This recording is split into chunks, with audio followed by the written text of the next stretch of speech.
plateforme est répétée sur différents sites. Ici, Ça au moins, on aura déjà Cette année, nous avons de la chance. sa fertilisation. Bonjour à toutes.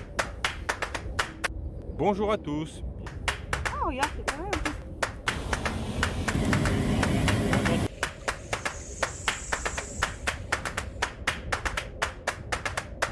Bonjour à tous. Nous sommes le mercredi 26 février. Bienvenue dans cette agroplaine vidéo numéro 2.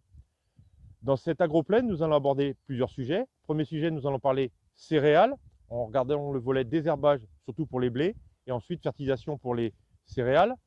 Nous ferons un point sur les protégénés d'hiver et nous terminerons par un point sur les implantations de cultures de printemps. Nous allons donc démarrer par les céréales. Actuellement, nous sommes sur la plateforme blé de Catenois.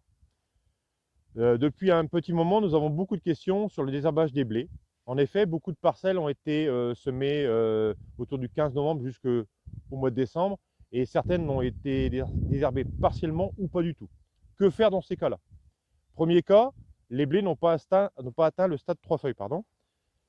Vous pouvez encore utiliser des produits racinaires, type prosulfocarbe, type DFF associé avec du flufélacète, comme le voltage ou l'Ancora.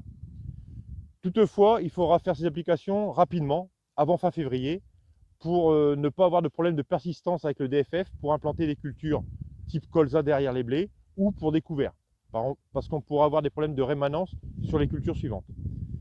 Deuxième cas, les blés ont dépassé ce stade de 3 feuilles et là, on sera obligé d'utiliser des produits foliaires associés éventuellement à un racinaire type chlortoluron, où on peut aller jusqu'au mi-talage voire fin talage, on n'aura pas le choix.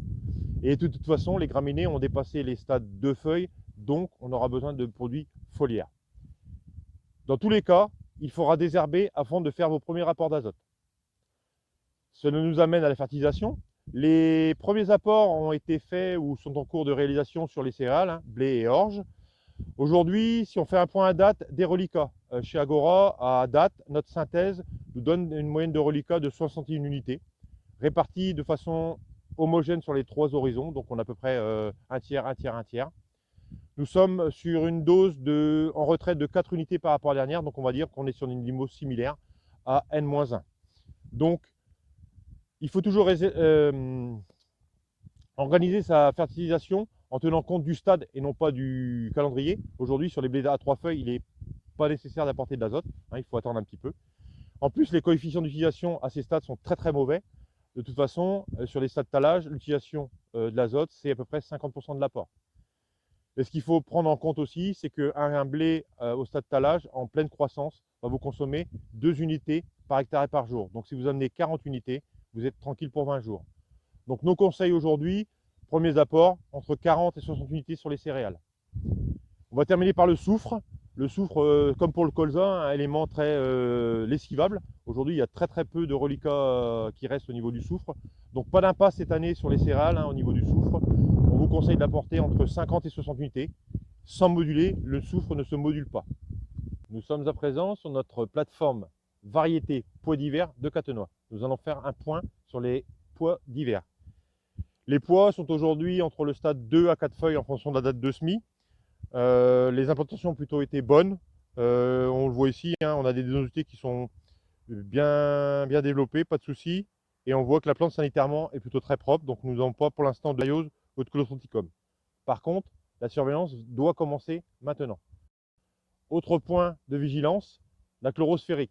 Surtout si vous êtes en variété foudre, implanté dans des parcelles plutôt légères, type argilo-calcaire superficiel. Donc là, il faut être très vigilant. Ça va se caractériser par un jaunissement de la plante.